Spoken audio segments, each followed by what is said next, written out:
நங்காஞ்சி நண்பன் யூடியூப் சேனலுக்கு அனைவரையும் வரவேற்கிறேன்.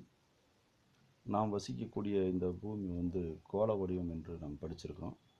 அப்போ அந்த கோள வடிவ பந்துகளை நம்ம என்ன செய்கிறோம்னா ஒரு அளவீட்டுக்காக வட்ட வட்டமாக கீழிருந்து மேலாகவும் இடமிருந்து வலமாகவும் வட்ட வடிவத்தில் கோடுகளை அமைத்தால் எப்படி இருக்கும்? இது சுற்றி வர கோடுகளாக வரும். அந்த கிழக்கு மேற்கு கோடும், அதாவது கீழ் மேல் கோடும் இடம் வல கோடுகளும் சந்திக்கக்கூடிய இடங்களில் கட்டங்களை உருவாக்கும் அல்லவா? அவ்வாறு பூமியில் என்ன செஞ்சிருக்காங்க கேட்டோம்னா, கிழக்கு மேற்காக தீர்க்க ரேகைகள் என்ற பெயரிலும் வடக்கு தெற்காக அட்சரேகைகள் என்ற பெயரிலும் கோடுகளை பிரித்துள்ளார்கள். அது எந்த கணக்கீட்டின் அடிப்படையில்? கோளம் என்பது 360 டிகிரி கொண்டது. அப்படி அந்த அடிப்படையில் 360 டிகிரி கொண்ட அளவிலே என்ன செஞ்சிருக்காங்க, இந்த மாதிரி கோடுகளாக பிரிச்சிருக்கிறாங்க. இந்த பிரிச்சிருக்க கோடுகளுடைய அடிப்படையில் தான் நமக்கு மேப்புகள் தயாரிக்கிறாங்க. உலக வரைபடங்கள், இந்திய வரைபடங்கள், நாடுகள், நகரங்கள் அனைத்துடைய வரைபடங்களும் இத்தகைய அட்சரேகை தீர்க்க ரேகை அடிப்படையாக கொண்டுதான் தயாரிக்கிறார்கள். சரி, இதில் என்ன செஞ்சிடறாங்கன்னு கேட்டோம்னா, கிழக்கு மேற்காக பூமி பந்தை இரண்டாக பிரிக்கக்கூடிய கோடாக ஈக்குவட்டாரல் கினியா அப்படிங்கக்கூடிய நாடு, அந்த நாட்டில் வழியாக செல்லக்கூடிய ஒரு கோட்டை என்ன செய்கிறாங்கன்னா பூமத்திய ரேகை அப்படின்னு சொல்லி சொல்கிறாங்க.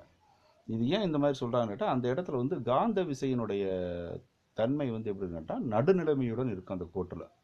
உதாரணத்துக்கு அந்த கோட்டினுடைய வடப்பகுதியில் ஒரு காந்த முள், நம்ம பள்ளிக்கூட மாணவர்கள் பயன்படுத்தக்கூடிய காந்த ஊசி அல்லது காந்த முள் வச்சுருப்பாங்கல்ல, அதை வச்சோம்னா அந்த காந்த முள் என்ன செய்யும் கேட்டால், வடக்கு பகுதியில் வைத்தால் இடமிருந்து வலமாகவும், தெற்கு பகுதியில் வைத்தால் வலம் இருந்து இடமாகவும், அதாவது மாறி மாறி கிளாக் வைஸ் ஆன்டி கிளாக் வைஸில் மாறி மாறி சுற்றும். அதே சமயத்தில் அந்த பூமத்திய ரேகை அந்த கோடு அளவீடு செஞ்சு வச்சுருக்குறாங்க. அந்த அளவீடு செய்யப்பட்டிருக்கக்கூடிய இடத்தின் வழியாக வைக்கும் பொழுது அந்த இடம் எப்படி இருக்கும்னு கேட்டோம்னா, அந்த காந்த ஊசி நடுநிலைமையாக தெற்கு வடக்காக சரியாக அப்படியே ஆடாமல் அசையாமல் நிற்கும். இந்த இடத்தை அடிப்படையாக கொண்டு தான் பூமத்திய ரேகை உருவாக்கியிருக்கிறாங்க. அதே மாதிரி கிழக்கு மேற்காக செல்லக்கூடிய அந்த அட்சரேகைகள் இருக்கிறது அல்லவா, அந்த அட்சரேகைகள் என்ன செஞ்சிருக்காங்க, லண்டன் அருகில் இருக்கக்கூடிய கிரீன்விச் அப்படிங்கக்கூடிய நகரத்தில் பிரிட்டிஷ் நாட்டினுடைய ராயல் வானியல் ஆய்வு மையம், அந்த ஆய்வு மையத்தை என்ன வச்சுருக்காங்க, 0 பாயிண்ட் அப்படின்னு சொல்லி கணக்கு வச்சுருக்காங்க. அந்த 0 பாயிண்ட்லேருந்து கிழக்கே செல்ல செல்ல நேரம் கூடுதலாகவும், மேற்கே செல்ல செல்ல நேரத்தை குறைத்தும் வரும் வகையில் அமைத்துள்ளார்கள். அந்த இடத்தில் இருக்கக்கூடிய கடிகாரம் என்ன செய்யும்னா, 0 காண்பிக்கும் பொழுது நள்ளிரவு 12 மணியாக கணக்கிடப்படுகிறது. அதன் பிறகு அதனால தான் நமக்கு என்ன செய்வாங்கட்டா, இந்தியாவுக்கும்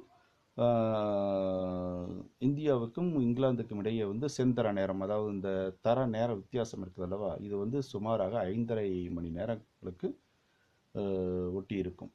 அதனால் என்ன செஞ்சிடறாங்கன்னு கேட்டோம்னா, நமக்கு இங்கிலாந்தினுடைய டயத்திலிருந்து 5.5 மணி நேரம் வித்தியாசமாக இருக்கிறதுனால நமக்கு என்ன செய்யணும், விடியற் காலைங்கிறது என்ன செய்யணும், 5 மணி நேரங்கள் கழித்து விடுகிற மாதிரி ஒரு அமைப்பு வச்சுருக்கிறாங்க.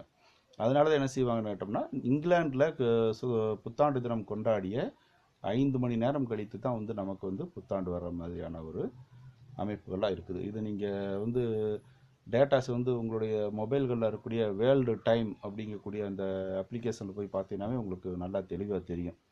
அதனால தான் என்ன செய்வாங்க, ஃப்ளைட்டில் போகிறவங்க மேற்கு நோக்கி போனாங்க அப்படின்னம்னா, இங்கேருந்து இந்தியாவிலேருந்து மேற்கு நோக்கி ஒரு மணி நேரம் பயணம் போனாங்க அப்படின்னம்னா, அந்த 1 மணி நேரத்துக்கு பிறகு இங்கே 8 மணிக்கு கிளம்புற நபர் அங்கே போய் இறங்குறப்போ, 1 மணி நேரம் பயணம் செஞ்சு இறங்குறப்போ அங்கேயே அதே 8 மணியாக இருக்கும்.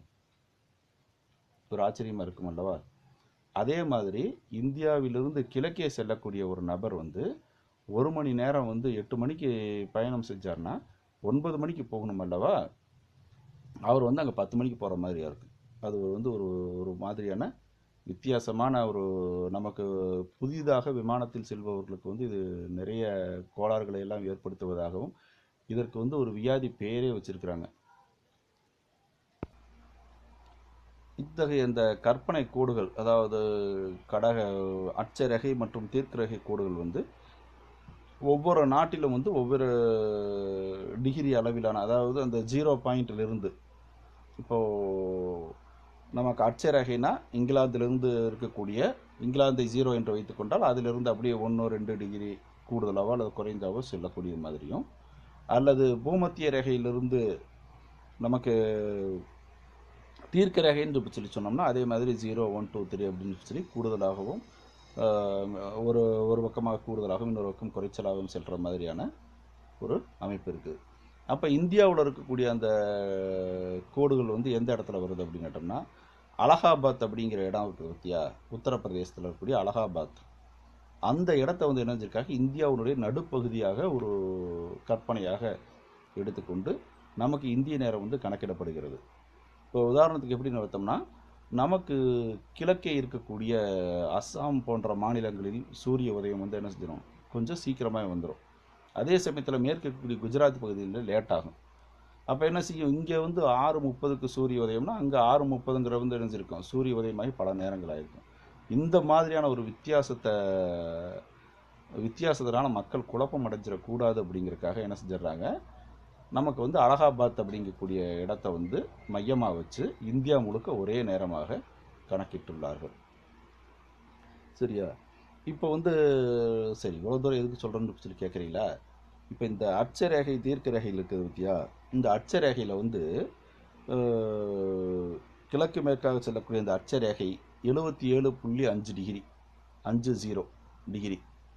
அதே மாதிரி வடக்கு தெற்காக செல்லக்கூடிய அந்த தீர்க்க ரேகை 10.37 டிகிரி. இந்த இரண்டு கோடுகளும் சந்திக்கக்கூடிய இடத்துல வந்து ஒரு வரலாற்று சிறப்புமிக்க ஒரு ஊர் இருக்குது.